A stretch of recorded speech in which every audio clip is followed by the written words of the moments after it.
अब कंजम्पशन को और इंसेंटिवाइज करना है तो पब्लिक के हाथ में पैसे तो छोड़ने पड़ेंगे ना आपको। राइट। अगर आप उससे अलग अलग स्लैब कर करके टैक्स ही लेते रहोगे तो वो आम आदमी खर्चा कैसे करेगा। राइट। आप खर्चा करते हो टैक्स दे के पहले, फिर आप खर्चा करते हो इनडायरेक्ट टैक्स में, चाहे मैं Right. रोड में टोल में दूं राइट। या इतने आपके पैरामीटर्स ऑफ जीएसटी हैं गवर्नमेंट के साइड से Right. देंगे तो अच्छी बात है, बट पब्लिक को तो बहुत पैसा लगना पड़ता है। राइट। राइट। तो and of the day government ने जो फाइनली एक स्लैब उठा के 12 लाख रुपए करके जो पब्लिक के हाथ में फंड छोड़ा है, right. It is a very wonderful decision. Yeah, hi, good morning everyone, and welcome to our new episode of Ask the Expert. As you all know, in new episode we introduce a new guest and we discuss new investment opportunities with them. So today we have Mr. Abhishek Jaiswal, who is a young and dynamic fund manager from Raipur. He manages FinAvenue Fund Category 3 and he delivers 178% return within a year. He is expert in advanced market analysis and proprietary business tool.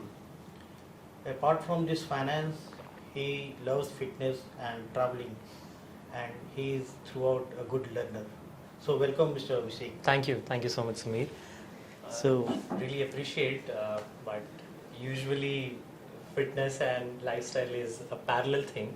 The full focus is always on reading and learning more of the finance world, and मेरा ऐसा मानना है कि finance and business is not just about numbers, it is about stories and it is about people, कि कैसे कोई चीज़ evolve हुई और बड़ा कैसे खड़ा हो सकता है वो चीज़। At the end of the day अगर हम लोग एक इकोसिस्टम की बात करते हैं तो एक कंज्यूमर होता है जो हम हैं, एक गवर्नमेंट होता है जो फैसिलिटेट करता है और ये ध्यान रखता है कि कोई चीज़ अपने रेगुलेशन से बाहर ना जाए, but and of the day जो चीज़ों को आगे बढ़ा रहा है वो एक बिजनेसमैन ही है।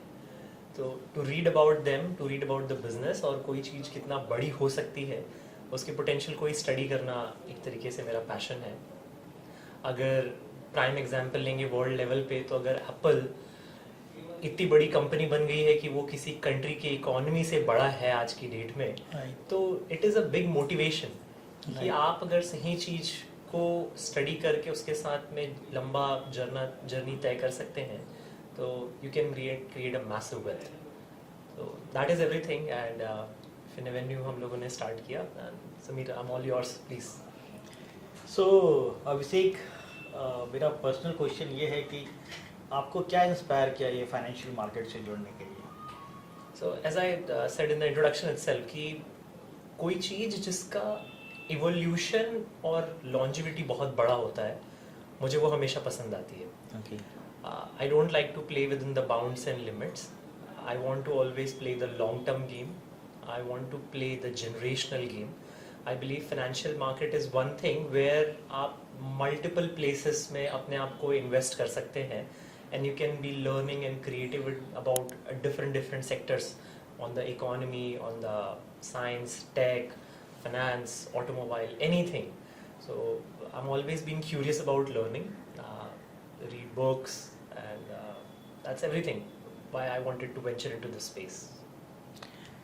So अभिषेक, आप अपने फंड के बारे में हमें थोड़ा डिटेल्स में बताएं कि आपकी इन्वेस्टमेंट फिलॉसफी क्या है और स्टॉक सिलेक्शन प्रोसेस वगैरह क्या है? So Sameer, the FinAvenue is a category 3 AIF. अब एक category 3 AIF होने से आपके पास में आज एक क्रेडिबल इंस्टीट्यूशनल अथॉरिटी है जो कि आपको एक PMS से अलग स्टैंड आउट कराती है। जब आप एक QIB इंस्टीट्यूशन बन जाते हैं तो आपको किसी भी कंपनीज में एक एंकर लेवल पोजीशन लेने का अप्रूवल मिल जाता है। सो FinAvenue के 3 इन्वेस्टमेंट बकेट्स हैं। 20% ऑफ द फंड हम लोग अनलिस्टेड स्पेस में इन्वेस्ट करते हैं, 25 to 30% ऑफ द फंड हम कंपनीज में इन्वेस्ट करते हैं जिनका मार्केट कैप 300 करोड़ से 1500 करोड़ के रेंज में होगा, and then finally 35% of the fund हम लोग उसमें इन्वेस्ट करते हैं जहाँ पे मार्केट कैप 3000 ऑड करोड़ से 12,000 ऑड करोड़ में होगा। द रीज़न बीइंग 300 करोड़ से 1500 करोड़ का जो मार्केट स्पेस होता है ना, उसमें कंपनीज ज़्यादा इन्फॉर्मेशन शेयर नहीं करती हैं। एक रिटेल इन्वेस्टर के लिए बहुत ट्रबलसम होता है कि वो प्रमोटर तक कैसे पहुँचे।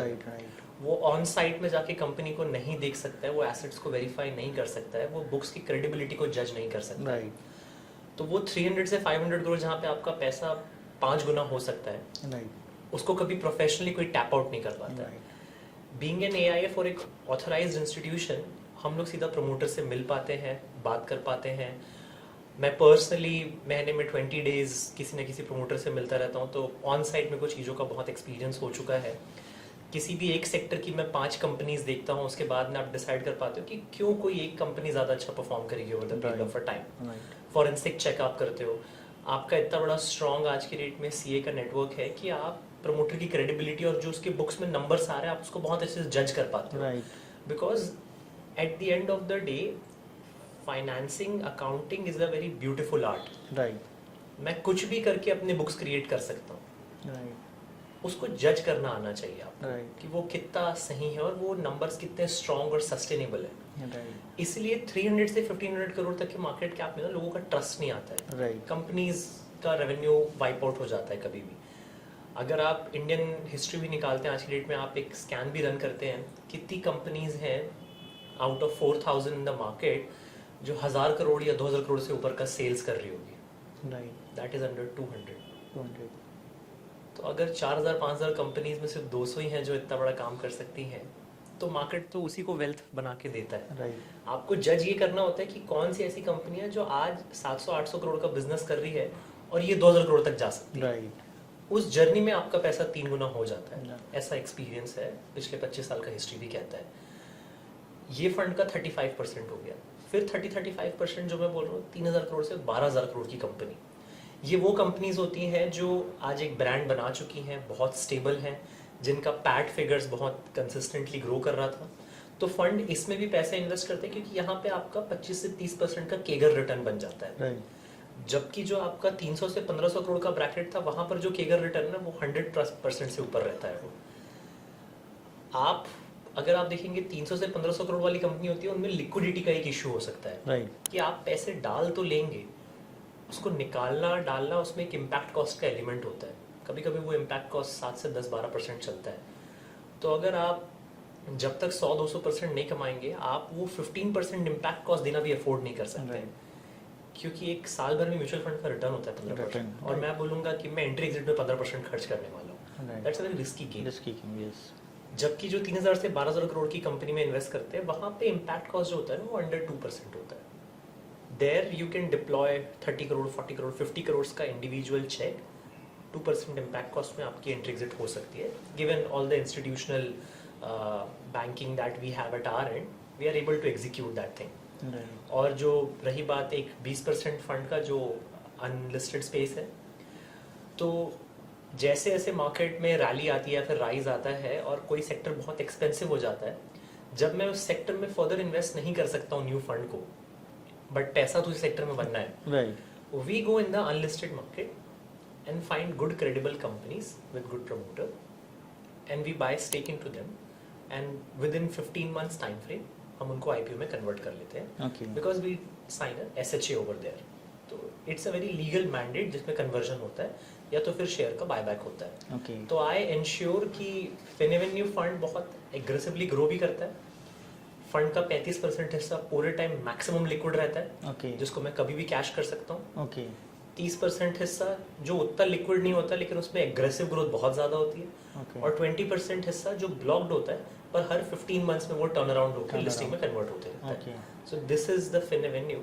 एंड व्हेन यू से कि आपकी इन्वेस्टमेंट फिलॉसफी क्या करती है, कोई भी स्ट्रक्चर्ड बिजनेस जिसमें एक लॉन्जिविटी हो, सिंपल टर्म्स में अगर बोलूं, आज आप जो भी पैसा अपने बिजनेस में धंधे में कमा रहे हो, क्या वो पैसा आप फिर से बिजनेस में डाल के जो आपका रिटर्न ऑन कैपिटल एम्प्लॉयड है आरओसी अगर 18% है, आप उतना ही पैसा दोबारा कितने टाइम पे कमा पाओगे, ओके और ये चीज़ आप कितने बार रिपीट कर सकते हो। इसको हम लोग return on incremental invested capital भी बोलते हैं। Okay. थोड़ा कॉम्प्लेक्स टर्म है, हम्म। बट सिंपल भाषा में बोले तो 100 रुपए लगा के 15 रुपए कमाना, 15 रुपए को वापस लगा देना बिजनेस में, अब 115 रुपए में फिर 15 रुपए कमाना, कमाना that is the ROIC। Compounding कर रहे हैं ठीक है, आप अपने ही इन्वेस्टेड कैपिटल में कंपाउंडिंग करना Right. स्टार्ट कर देते हैं। तो ये चीज सुनने में जितना आसान लग रही है, प्रैक्टिकल में बहुत कठिन बहुत हो जाता मुश्किल है, क्योंकि कंपटीशन होता है, टेक्नोलॉजी चेंज होता है, रेगुलेशन चेंज होता है। तो जब मैं कोई बिजनेस पिक कर रहा हूँ जिसमें लॉन्ग टर्म लॉन्जिविटी आ चुकी है बहुत स्ट्रांग, नेक्स्ट चीज़ मैं देखता हूँ कि उसकी सेक्टोरल टेलविंड्स कितनी स्ट्रांग है, गवर्नमेंट का सपोर्ट कितना अच्छा है। राइट। गवर्नमेंट आज की डेट में किसी भी एक सेक्टर को बहुत ऊपर उठा सकती है या फिर पूरा ख़त्म भी कर सकती है। तो पिछले 5 से 10 साल का उसका ट्रैक रिकॉर्ड कैसा है, आप जो कंपनी पिक कर रहे हैं उसका प्रमोटर कितना क्वालिटेटिव है, उसका ट्रैक रिकॉर्ड कितना अच्छा है, एंड देन फाइनली आप जो ध्यान रख सकते हैं वो होता है एंटीथीसिस। जब आप इन्वेस्टमेंट कर रहे हैं उस दिन आप एक एंटीथीसिस भी बनाते हैं कि ओवर टाइम अगर कोई चीज़ आपके फेवर में काम नहीं कर रही है तो आप एग्जिट भी कर लेते हो। तो कांस्टेंट मॉनिटरिंग होती है। Constant monitoring is also part of investment philosophy. Investment करके भूलना is something that we do not do. Okay. Yes. तो ये आपके जो पीयर्स हैं ठीक है, competitor, ठीक आपके है। फंड के, ठीक है। तो आपका फंड उससे कैसे डिफरेंशिएट करता है? फंड का डिफरेंस आता है आपके इन्वेस्टमेंट बकेट्स के वेट में ओके। और साइज में। राइट। मैं नहीं बोल सकता हूँ कि फिनएवेन्यू आज एक सर्टेन AUM पे है अगर 350 370 पे, राइट। तो आप इसको किसी 3000 या 5000 करोड़ से फंड से कंपेयर करें। राइट। अगर मेरा एक बेंचमार्क को बीट करने का एक एजेंडा है, एक मॉनिटरिंग मेथोडोलॉजी है, तो उसके प्रोज एंड कॉन्स दोनों होंगे। ओके। इन्वेस्टर को ये समझना जरूरी है कि मैं कितने वॉलेटिलिटी में एंटर करना चाह रहा हूँ। ओके। तो अगर फिनएवेन्यू का NAV 100 रुपये से जब स्टार्ट हुआ 19 जुलाई 2023 को, वो 100 रुपये के NAV 280 रुपये तक चला गया। राइट। तो आप बेसिकली 1 रुपी से 2.8 रुपीज़ की जर्नी किए कुल 16 महीने में। ओके। तो that was a massive run. Massive run. When market started correcting, वो 280 की जो NAV थी वो भी करेक्ट होगी, it's very Right. Natural. Right. Right. वो 280 के NAV गिरते गिरते 230 आ गई। 230 आ गई।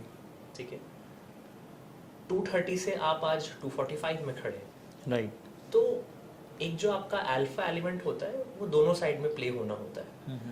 आपका इन्वेस्टमेंट होराइजन क्या है और आप अपने जो इन्वेस्टमेंट प्रोडक्ट कर रहे हैं उसके अंदर की कॉम्पोजिशन को अच्छे से समझ लें, ओके। फिर ठीक है। तो जब आप कंपेयर करने बोलेंगे तो आप कोई भी दूसरा जब आप फंड पिक करेंगे मेरे अगेंस्ट में, मैं उस फंड की भी ब्रेकेज को और अपने फंड की भी ब्रेकेज को आपके सामने रखूंगा, कॉम्पोजिशन ब्रेकेज को, और फिर शायद मैं अच्छे से कंपेयर करके बोल सकूँ। राइट। जैसा कि आपका फंड में हम लोग देख रहे हैं कि आप बहुत रिस्की बकेट में डील कर रहे हो, Okay. Like mid cap, small cap, micro cap, ठीक है। Unlisted segment. ठीक है। तो आप रिस्क और रिटर्न को कैसे मैनेज कर रहे हो इसमें? Eight the end of the day risk क्या है समीर? रिस्क वो होता है जो आप समझते नहीं है शायद। Risk is something that is unknown, इसलिए उसको रिस्क बोला जाता है। राइट। व्हेन यू से अभिषेक आप माइक्रो कैप या बहुत छोटी कंपनीज में इन्वेस्ट कर रहे हैं, आप कैसे आइडिया करेंगे? राइट। तो 2 एलिमेंट है। मैं ये मान के चलता हूँ कि शायद मुझसे भी गलती होगी। राइट।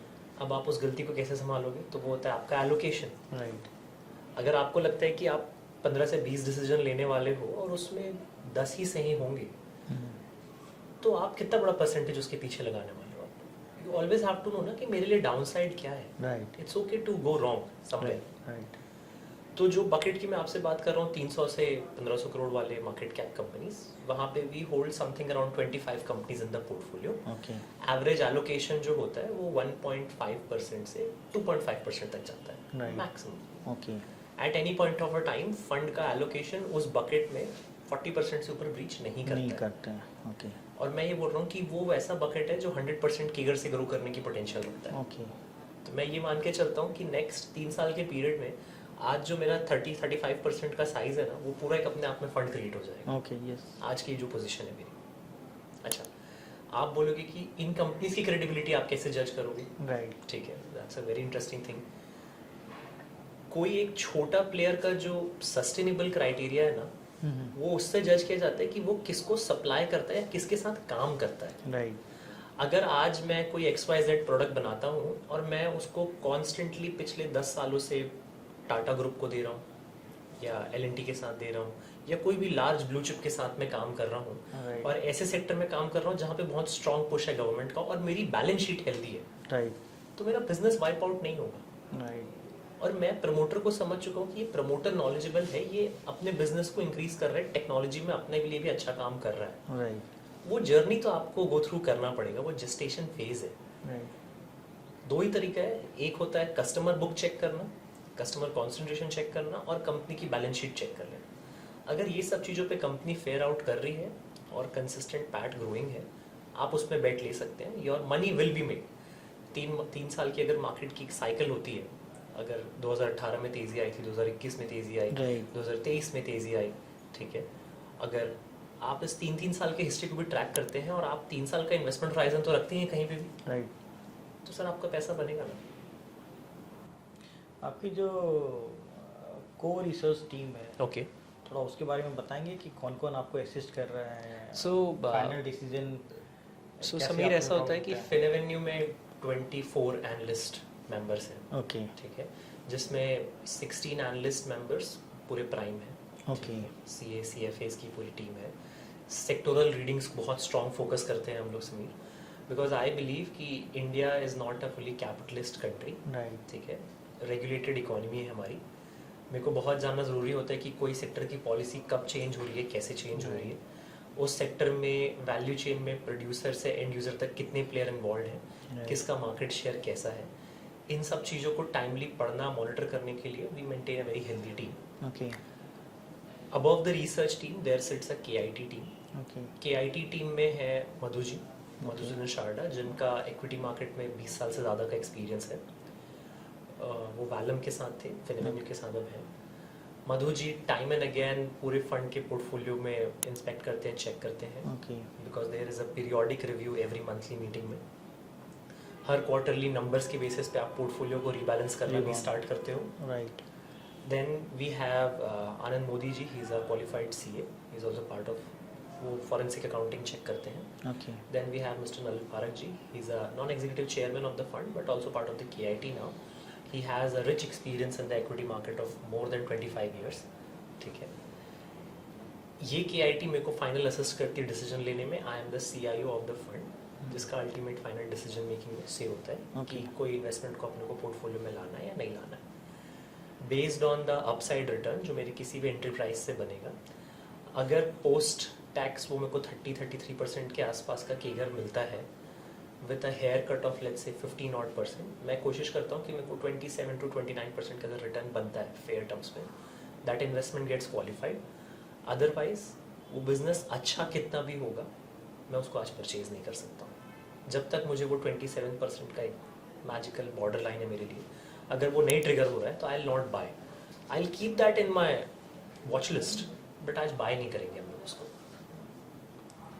ये आपका एक व्यू जानना चाह रहा था कि ये जो AIF कैटेगरी है, PMS और AIF कैटेगरी, ठीक है, तो डाउन द लाइन 5 ईयर्स आपको क्या लगता है कि ये जो AIF कैटेगरी में जो इन्वेस्टमेंट हो रहा है और इसका जो मार्केट कैप बढ़ रहा है, तो डाउन द लाइन 5 ईयर्स में कितना बड़ा हो सकता है ये AIF का मार्केट? तो समीर, AIF बहुत सारे ओपन हो रहे हैं, Right. There could be hundreds AIFs। At the end of the day जब नंबर्स बहुत ज़्यादा बढ़ जाते हैं ना, तो आपको क्वालिटी पे जज करना पड़ जाता है। राइट अब आज की डेट में AIF इंडस्ट्री का क्वालिटी आप कैसे जज करोगे, तो वो होता है कि size of AIF, right history of AIF, right and then जो क्वालिटी पैरामीटर्स है, जो फिलॉसफी जैसे आपने पूछा, अंदर का कॉम्पोजिशन आपने पूछा, उस पर जज करना बहुत ज़रूरी होगा।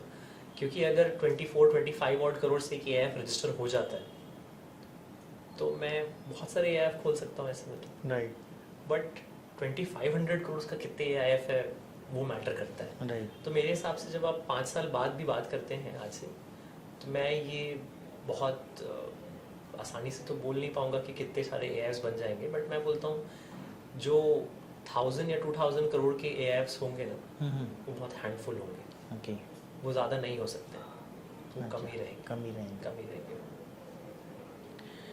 अभी हमारी गवर्नमेंट का जो फोकस है ग्रोथ को लेकर के, गवर्नमेंट बहुत कमिटेड है और उनका फोकस है कि अपनी इकोनॉमी का ग्रोथ होना चाहिए। ठीक है, तो उसमें जो इन्होंने टैक्स में रिफॉर्म लाया है उसको आप कैसे देखते हो, क्या क्या पॉजिटिव इम्पैक्ट होने वाला है उसका? So it's a very beautiful thing Sameer कि इंडिया का जो GDP है ना, उसका 58% कॉम्पोजिशन कंजम्पशन ड्रिवन इकोनॉमी है हमारी। ओके अब कंजम्पशन को और इंसेंटिवाइज करना है तो पब्लिक के हाथ में पैसे तो छोड़ने पड़ेंगे ना आपको। राइट। अगर आप उससे अलग अलग स्लैब कर करके टैक्स ही लेते रहोगे तो वो आम आदमी खर्चा कैसे करेगा? राइट। आप खर्चा करते हो टैक्स दे के पहले, फिर आप खर्चा करते हो इनडायरेक्ट टैक्स में, चाहे मैं रोड में टोल में दूं राइट। या इतने आपके आप पैरामीटर्स ऑफ जीएसटी हैं गवर्नमेंट के साइड से देंगे तो अच्छी बात है, बट पब्लिक को तो बहुत पैसा लगना पड़ता है। राइट। राइट। तो and of the day government ने जो फाइनली एक स्लैब उठा के 12 लाख रुपए करके जो पब्लिक के हाथ में फंड छोड़ा है, right. It is a very wonderful decision. अगर मैं आपको एक इंसान आपके सामने खड़े कर दूं जो 12 लाख रुपए कमाता है और जिसके अंदर खर्च करने की कैपेसिटी है, अगर मैं उसको कंजम्पशन कैटेगरी में डालूं, आप क्या पहनते हो, आप क्या खाते हो, आप कहाँ जा रहे हो, आप अपने फ्यूचर के लिए कैसा सोच रहे हो, अपने हेल्थ के लिए कैसा सोच रहे हो, इन 5 स्टेटमेंट्स में मैं आपको 5 सेक्टर्स बोल सकता हूँ कि फास्ट फैशन रिटेल है, चाहे QSR है, चाहे इन्वेस्टमेंट प्रोडक्ट है, इंश्योरेंस या फिर SIP for the tax benefits of the mutual funds, ठीक है, hospitality when you travel and health care is for your health. तो ये पूरे 5 के 5 थीम ना eight the end of the day consumption है।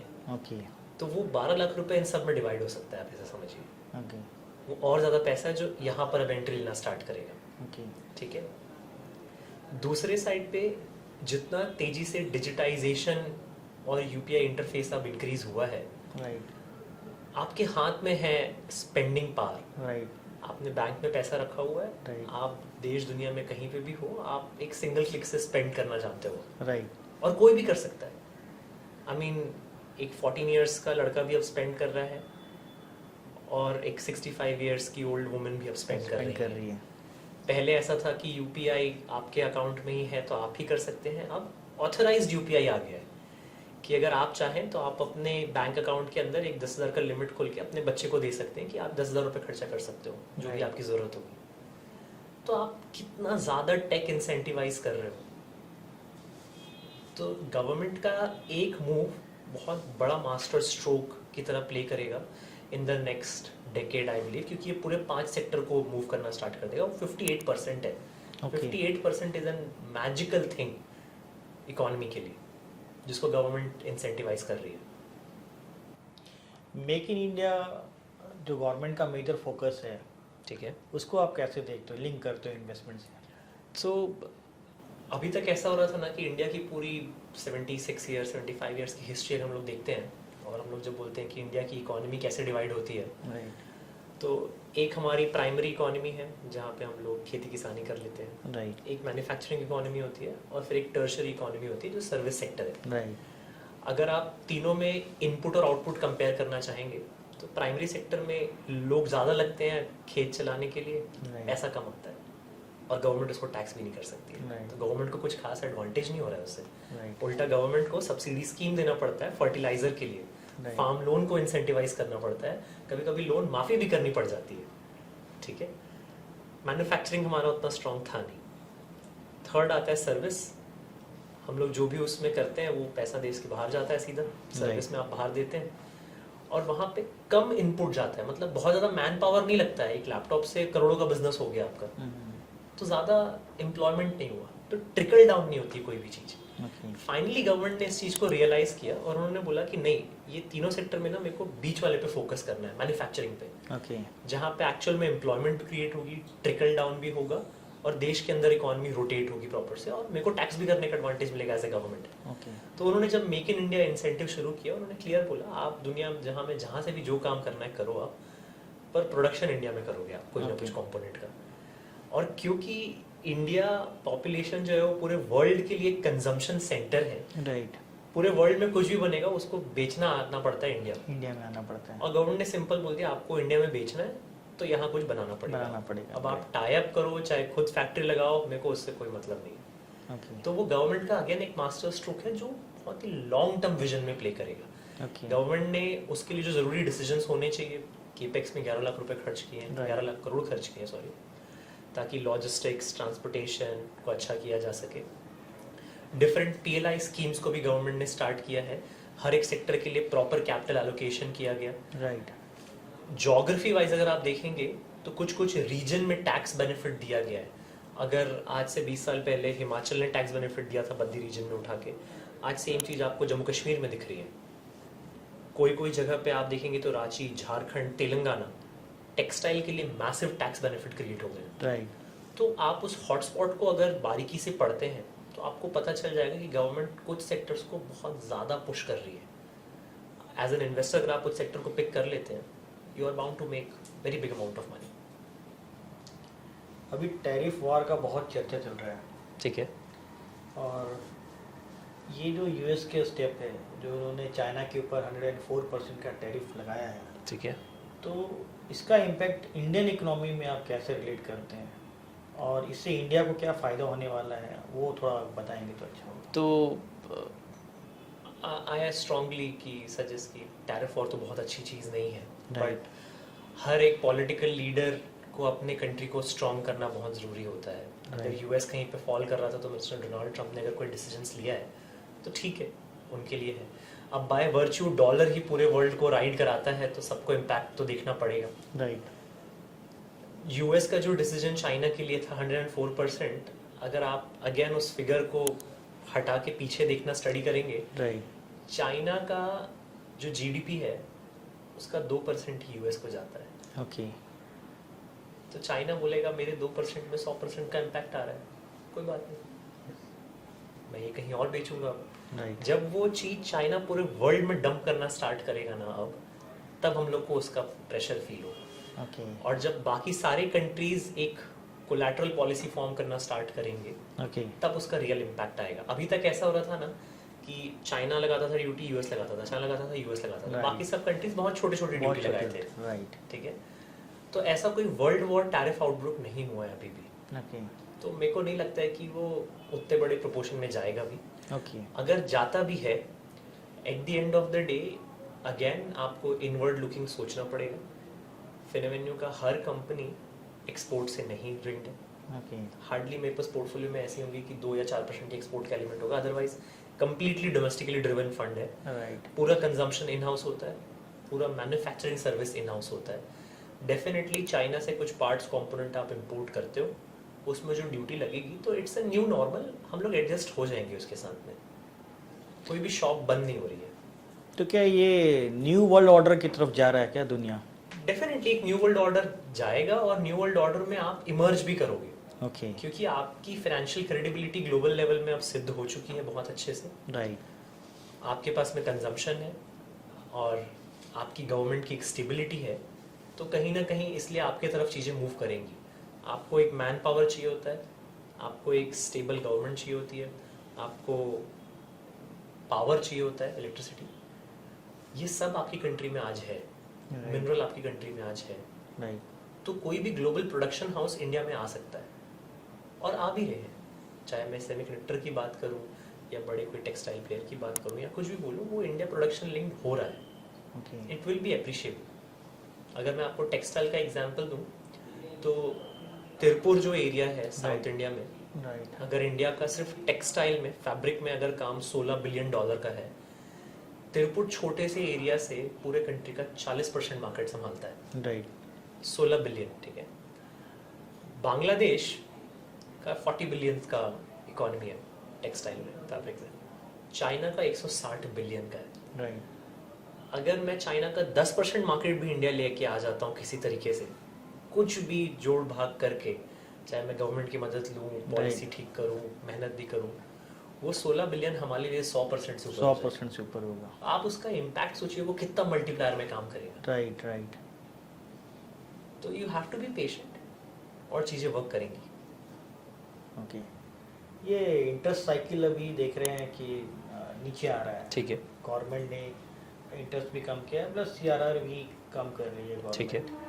तो इसको आप कैसे देख रहे हैं, इससे क्या इम्पैक्ट आने वाला है? So and of the day जो इंटरेस्ट साइकिल होता है वो फाइनेंशियल टर्मिनोलॉजी है, मोर और मोर लिक्विडिटी इन्फ्यूजन करने के लिए, ठीक है, ताकि लो कॉस्ट ऑफ फंडिंग को प्रमोट किया जा सके। इट्स अ गुड मूव, क्योंकि अभी तक इन्फ्लेशन बहुत बढ़ा हुआ था हमारा। राइट। वो इन्फ्लेशन जब अब 4.5% के आसपास आ गया, आरबीआई का जो इंटरनल लिमिट है इन्फ्लेशन का वो 4% +2- कुशन होता है।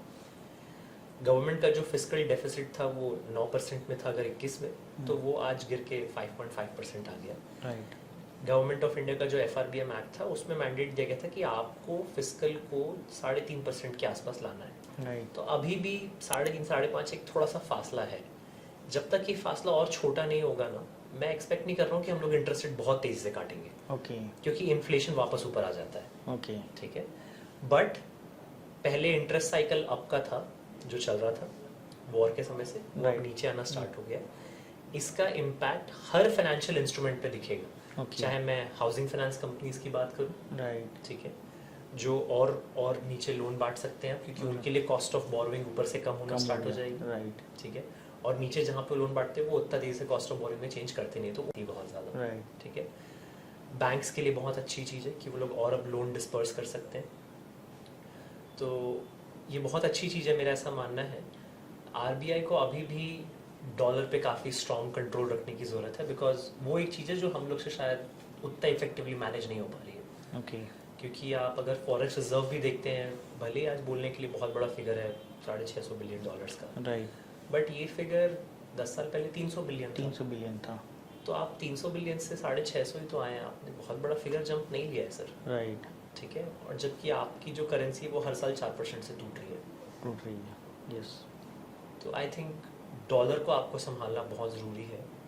RBI बहुत कोशिश कर रही है कि मैं लोकल इकोनॉमी को गवर्नमेंट के थ्रू और पुश कराना स्टार्ट करूं, ताकि कंट्री में फॉरेन से इनफ्लो आना स्टार्ट हो जाए और अच्छे से, तो डॉलर रुकेगा। अदरवाइज जितने बार भी आपका फॉरेन इनफ्लो रुकता है, डॉलर का प्रेशर बहुत क्रिएट हो जाता है। अभी हम वैल्यूएशन की बात करते हैं। ठीक है, अभी मैंने बहुत सारे लोगों को सुना, लोग बोल रहे हैं कि ठीक है मार्केट का वैल्यूएशन अभी भी थोड़ा उनको एक्सपेंसिव लग रहा है। ओके, अगर आप मिड कैप की बात करें और स्मॉल कैप इवन उनको एक्सपेंसिव लग रहा है। ओके। तो आपका क्या टेक है इस पे वैल्यूएशन के ऊपर? सो समीर, ऐसा है ना कि 2018 से 2023 की साइकिल आप देखें या 2013 से 2018 की साइकिल आप देखें, पिछला जो 5 साल का पीरियड था 13 से 18 वाला, average sales growth, profitability growth जो थी और बैलेंस शीट की जो हेल्थ थी, कुछ भी अच्छा नहीं था। मतलब आप किसी पैरामीटर में बोलेंगे कुछ अच्छा नहीं था। फाइनली IBC रिफॉर्म्स आए, डिमोनेटाइजेशन का जो भी एंगल हुआ वो प्ले, GST प्ले आउट हुआ, फ्रेरा प्ले आउट हुआ, फॉर्मलाइजेशन करना स्टार्ट किए, तब इकोनॉमी जो है ना थोड़ी सी ग्रीस्ड आउट हुई है अच्छे से। अब 18 से 23 का अगर आप साइकिल देखेंगे और आप इंडिया के टॉप 500 कंपनीज का बैलेंस शीट उठा के देखते हैं, पूरा डीलेवरेज हो गया इंडस्ट्री। कॉर्पोरेट बैलेंस शीट का हेल्थ आज जो है, ये इंडियन हिस्ट्री में कभी इतना अच्छा नहीं था। That is amazing thing. Okay. अगर आपके कॉर्पोरेट बैलेंस शीट में ताकत है ना, तो प्रमोटर ग्रोथ के लिए काम कर पाता है अच्छे से। ओके। उसको बैंक्स भी सपोर्ट करती है ना। यस। अगर आपका बैलेंस शीट खराब है, भले ही आप बोलोगे मेरे पास में बिजनेस प्रपोजल है, मैं ये कर सकता हूँ, कोई बैंक आपको पैसा नहीं देगा। तो आज स्टार्टिंग पॉइंट में आपका बैलेंस शीट का हेल्थ बहुत अच्छा है। अच्छा, 18 से 23 में जो सेल्स और प्रॉफिटेबिलिटी का ग्रोथ है, दैट इज अमेजिंग। मतलब उसमें चलिए कोविड का बीच में डिप आ गया था, राइट। अदरवाइज आपने बहुत अमेजिंग परफॉर्मेंस दिया है। और क्या होता है, एक एक अलग अलग साइज ऑफ कंपनीज को, अगर कोई छोटी कंपनी है जो 20% से ग्रो कर रही है, अच्छे वक्त के बुल मार्केट साइकिल में उनको 1.5x का वैल्यूएशन आराम से मिल जाता है। तो हो सकता है उसका एवरेज मल्टीपल ही 27 में ट्रेड कर रहा होगा। राइट। बुरे वक्त में वो 27 का मल्टीपल गिरते गिरते गिरते हो सकता है 18-19 पे आ जाए। राइट। वो कंपनी जो 20% से ग्रो भी कर रही है। आपने जो अभी फॉल देखा है ना, वो सिर्फ वैल्यूएशन एडजस्टमेंट ही है। ओके। अगर ये ग्रोथ मेंटेन रहता है, और क्योंकि मेरे को भरोसा है कि बैलेंस शीट में स्ट्रेंथ है, कोई ना कोई सेक्टर तो है जो वो ग्रोथ मेंटेन करेगी। राइट। तो अगर आप वहाँ पे वैल्यूएशन को समझने की ताकत रखते हैं, और मैं बोलता हूँ कि सब लोग प्राइस टू अर्निंग बोलते हैं, राइट। P मल्टीपल, P मैं multiple। पेग बोलता हूँ, okay. Price to earning and the growth percentage. तो वो पेग मल्टीपल जो है ना, वो अराउंड 1 अगर आप एडजस्ट कर लेते हैं, ओके। सर आपका पैसा बनेगा। Okay. There is no doubt on that. Okay. अभी हमारी गवर्नमेंट का फोकस है कि बाय 2035 हमारी जो इंडियन इकोनॉमी है वर्ल्ड की 3rd लार्जेस्ट इकोनॉमी बने। ओके। तो इसमें क्या लग रहा है, कौन सा सेक्टर ज़्यादा परफॉर्म करने वाला है और कौन सा सेक्टर ज़्यादा कंट्रीब्यूट करने वाला है इसमें? So I'll give a correction. 2035 तक तो नहीं होगा, ओके, 2047 तक हो जाएगा। 47 थर्ड लार्जेस्ट इकोनॉमी। ओके, ऐसा मैं इसलिए बोल रहा हूँ, I have data behind it. Okay,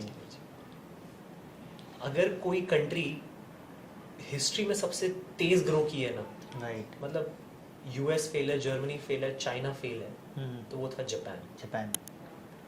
Japan अपने परचेजिंग पावर जीडीपी को 15% से कंपाउंड कर पाया था, ओके, करीब करीब 20 साल के लिए। वो बहुत अमेजिंग फिगर होता है, जिसमें जापान का जो पर कैपिटा इनकम था वो $2500 से $20,000 तक पहुंच गया था। ओके, अच्छा, इंडिया को ये चीज अगर करना है, राइट, तो आज इंडिया बोल रहे हैं हम लोग 7.5% से कर रहे हैं। राइट, आप जो बोल रहे हैं ना 2035 तक करना है, राइट, ये चीज जो 7.5% का फिगर है ना, राइट, इसको मेरे को उठा के 10.5% करना 10.5 पड़ेगा। करना पड़ेगा। आप मेरे को बताइए, अगर हम लोग एक साइड बोल रहे हैं कि इंडिया का जीडीपी 8% से ग्रो करेगा, राइट, तो मैं पर कैपिटा इनकम को 10.5% से कैसे बढ़ा कैसे बढ़ाएंगे? बात सही है। ये दोनों एक दूसरे के अगेंस्ट काम कर रहे हैं। राइट, मैं चाह के भी अपने वाइस माइंड में इसको एक्सेप्ट नहीं नहीं कर कर सकते। As a fund manager, as a portfolio accountant, मेरे को चीजों को बहुत रियल और ट्रांसपेरेंट टर्म्स में देखना जरूरी होता है। राइट, गवर्नमेंट अपना एक क्लेम कर सकती है, राइट, एक कंपनी का प्रमोटर भी अपना क्लेम कर Claim कर सकता सकता है, है। मेरे को तो जज करना है कौन सही Right. से कर पाएगा या नहीं कर पाएगा। तो वो 10.5% होगा नहीं, राइट, मैं मानता हूँ 8% के आसपास ही हम लोग करेंगे, राइट, तो समय तो 2047 लगेगा ही लगेगा, 2047 लगेगा। ठीक है। लेकिन इस जर्नी में ना कुछ सेक्टर्स हैं हाँ, जो दूसरे से ज्यादा तेजी से ग्रो करने वाले हैं, ओके। आपको बस उस पर तो पिक करना है। ऐसे कौन से सेक्टर हैं, आप थोड़ा बता सकते हैं आपके हिसाब से? तो मेरा ऐसा मानना है कि कोई भी ग्रोथ को आप बिना फाइनेंस के सपोर्ट नहीं कर सकते। ओके, तो बीएफएसआई एक बहुत नेचुरल चीज है समझने के लिए। राइट, इंफ्रास्ट्रक्चर के बिना कोई भी ग्रोथ सस्टेन नहीं कर सकता है, Right. अगेन वो बहुत नेचुरल चीज है। राइट, हम लोगों ने गवर्नमेंट का जो बजट का मास्टर स्ट्रोक डिस्कस किया, तो अर्बन कंजम्पशन एक बहुत नेचुरल चीज जो मैं बिलीव करूंगा होगा ही होगा। ओके, और तीसरा जो गवर्नमेंट की ग्लोबल कमिटमेंट, टेक्नोलॉजी का शिफ्ट और एक परसेप्शन ऑफ चेंज, तीनों का डायरेक्ट अकाउंट आने वाला है, वो होता है ईवी थीम पर। ओके, तो ये तीन चीज मेरे को बहुत पसंद है। अगर हम लोग पॉइंट नंबर 1 पे बात करें, बीएफएसआई, ओके, इंडिया का जो क्रेडिट टू जीडीपी है वो समवेयर अराउंड 60% है। ओके, सर चाइना 150% पर है, 150% है। यूएस 200% के ऊपर है। अगर मैं आपको सब इन्वेस्टर्स के लिए सिंपल लैंग्वेज में इसको बोलूँ, अगर मैं आपको एक गाड़ी देता हूँ और बोलता हूँ इसमें 60% ही फ्यूल डाला हुआ है मैंने, आपका कॉन्फिडेंस कैसा रहेगा यार, कितनी दूर चल पाऊंगा मैं? राइट, क्वेश्चन आते रहेगा दिमाग में। हाँ, मतलब अभी फ्यूल खत्म हो जाएगा, क्या करूंगा? राइट, मैं बोलता हूँ टंकी फुल कर दिया मैंने आपकी, राइट, अब आपका परफॉर्मेंस देखो, आप बढ़ जाएगा। आप बोलोगे अब चलो। मैं बोलता हूँ 2-3 टंकी डिक्की में और डाल दे रहा हूँ मैं आपके फ्यूल का, फिर तो टेंशन ही नहीं है। आपको टेंशन ही नहीं, आप बोलोगे अब मैं दिखूंगा नहीं आपको, राइट, आपकी नजर से बहुत दूर चले जाऊंगा। राइट, तो आप जो क्रेडिट टू जीडीपी साइकिल है ना, उसको फ्यूल टू इंडियन इकोनॉमी समझिए आप। ओके, जितना ये परसेंटेज में बढ़ाता हूँ और इन्फ्लेशन को कंट्रोल रखता हूँ, राइट, आप उतने दूर तक के जंप कर पाओगे। सिंपल। राइट, इंफ्रास्ट्रक्चर, कोई भी कहीं पे भी फैक्ट्री लगाएगा, उसको सामान ले जाना लाना तो पड़ेगा ना। राइट, तो जो बेसिक इंफ्रास्ट्रक्चर है, चाहे वो पावर का हो, चाहे वो रोड का हो, चाहे वो वाटर का हो, आप उस पर बेट करो ना। आप देखो कि कौन सी कंपनी है जो इसमें अच्छा बैलेंस शीट बना सकती है, राइट, जो अच्छे कस्टमर्स के साथ डील करती है, आप उस पर इन्वेस्टेड रहो, राइट, आपका पैसा कहीं नहीं जाएगा। जो मैंने पहले एग्जांपल दिया था अर्बन कंजम्पशन का, आप क्या पहन रहे हो, आप कहाँ जा रहे हो, आप Right. अपने हेल्थ का ऐसा ध्यान रख रहे हो, आप इन सब कंपनीज में इन्वेस्ट कर सकते हो, right, you will make money.